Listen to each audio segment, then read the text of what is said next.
నెయ్యి చేసే విధానం అందరికీ తెలిసే కదా. నెయ్యి చేసిన తర్వాత ఫిల్టర్ చేసిన తర్వాత లాస్ట్గా గుజ్జు అలా ఉంటుంది కదా, దాంట్లో వేస్ట్ చాలా నెయ్యి ఉంటుంది, వేస్ట్గా పడేయకండి.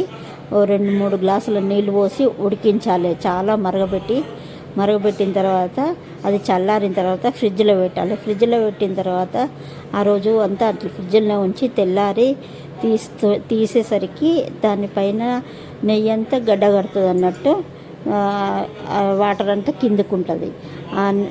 పైకి తీసిన మెల్లగా గడ్డగట్టిన నెయ్యిని చేతిని ఇట్లా తీస్తే మళ్ళీ ఇంత నెయ్యి వెళ్తుంది.